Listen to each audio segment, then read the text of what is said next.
কেবিনেটে যদি এনেকুৱা সিদ্ধান্ত বাতিল নকৰে তেনেহ'লে অসমৰ ৰাইজে আগন্তুক নিৰ্বাচনবিলাকত এনেকুৱা সাম্প্ৰদায়িক মানুহক আৰু চৰকাৰত কেতিয়াও নবহায়। অসমৰ মানুহৰ আটাইতকৈ যদি ডাঙৰ ভুল হৈছিল সেই ভুলটো হেমন্ত বিশ্ব শৰ্মা ডাঙৰীয়াক মুখ্যমন্ত্ৰী বনাই ভুল কৰিছিল। কাৰণ অসমৰ ইতিহাসত এনেকুৱা সাম্প্ৰদায়িক এনেকুৱা নিকৃষ্ট মনোভাৱৰ মুখ্যমন্ত্ৰী আৰু অসমত কেতিয়াও নাছিল। আমি আশা কৰোঁ আগন্তুক দিনত যাতে অসমত কেতিয়াও এনেকুৱা নিম্ন খাপৰ চিন্তাধাৰা থকা মানুহে যাতে অসমত কেতিয়াও মুখ্যমন্ত্ৰী নহয়। কাৰণ মানুহৰ খোৱা খাদ্যৰ ওপৰত সিদ্ধান্ত লোৱাৰ ক্ষমতা চৰকাৰৰ নাই। আমি শুনিছোঁ যে উত্তৰ কোৰিয়াত মানুহে চুলি কেনেকৈ ৰাখিব সেই সিদ্ধান্ত উত্তৰ কোৰিয়াৰ ৰাষ্ট্ৰপ্ৰধানজনে লয়। গতিকে তেনেকুৱা আমাৰ দেশত নচলিব নহয় যে মুখ্যমন্ত্ৰী কেতিয়াবা যিকোনো এটা সিদ্ধান্ত লৈ ল'ব আৰু সেই সিদ্ধান্ত মতে অসমখন চলিব। তেনেকুৱা কৰিব নাপায়।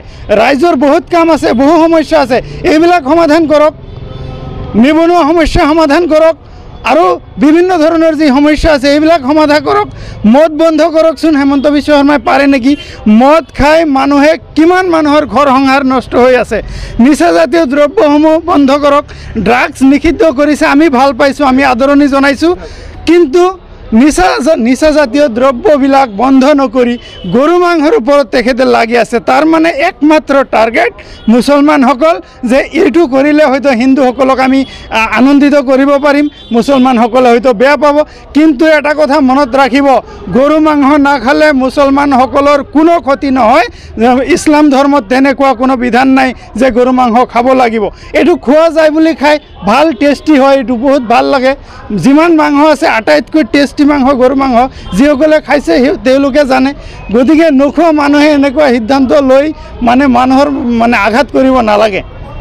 অসমৰ কাৰণে এক দুৰ্ভাগ্যজনক কথা যে এনেকুৱা এক সাম্প্ৰদায়িক মুখ্যমন্ত্ৰীয়ে অসমত যি আচল যি সমস্যাবিলাক আছে, মৌলিক সমস্যাবিলাক সমাধান নকৰি নিজে কিছুমান এনেকুৱা সমস্যাৰ সৃষ্টি কৰি দিয়ে যি সমস্যাবিলাকৰ কাৰণে মানুহে লাগি থাকে আৰু আচল যি সমস্যা সেইবিলাক সমস্যা হৈয়ে থাকে। তো কোনে কি খাব নাখাব সেয়া সিদ্ধান্ত লোৱাৰ ক্ষমতা মুখ্যমন্ত্ৰীৰ নাই। কাৰণ এই দেশ সংবিধান মতে চলে আৰু সংবিধানত তেনেকুৱা কোনো কথা নাই যে কোনোবাই গৰু মাংস খাব নোৱাৰিব, কোনোবাই গাহৰি খাব নোৱাৰিব, তেনেকুৱা কোনো কথা নাই। গতিকে ৰাজহুৱা স্থান হওক, হোটেল ৰেষ্টুৰেণ্টেই হওক বা কাৰোবাৰ ঘৰতেই হওক, মুঠতে গৰু মাংস যদি কোনোবাই খায় তাত কি আপত্তি থাকিব পাৰে। গতিকে এনেকুৱা সিদ্ধান্ত অসমৰ মুখ্যমন্ত্ৰীয়ে সমগ্ৰ ভাৰততেই অসমক এক লজ্জানত কৰিছে। কাৰণ এই বৰ্তমান যুগত অসমৰ যিসমূহ সমস্যা আছে, যুৱকসকলৰ সমস্যাই হওক, অসমৰ যিবিলাক মৌলিক সমস্যা, মানুহে জৰ্জৰিত হৈ আছে বিভিন্ন ধৰণৰ সমস্যা। আজি হাজাৰ হাজাৰ কোটি টকা ঋণ লৈ আছে, ইনকাম নাই অসমত। এতিয়া অকল ঋণ আৰু ঋণৰ বোজা লৈ আছে। তেনেকুৱা সময়ত মুখ্যমন্ত্ৰী নিজৰ ইচ্ছা অনুযায়ী কিছুমান সমস্যা নিজে নিজে সৃষ্টি কৰি দিয়ে আৰু অসমত হিন্দু মুছলমানৰ মাজত এক বিভাজন আনিব বিচাৰে।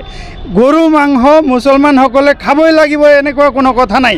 কিন্তু মুছলমানসকলকে টাৰ্গেট কৰি লৈ হেমন্ত বিশ্ব শৰ্মা ডাঙৰীয়া অসমত গো মাংস নিষিদ্ধ কৰিব ওলাইছে।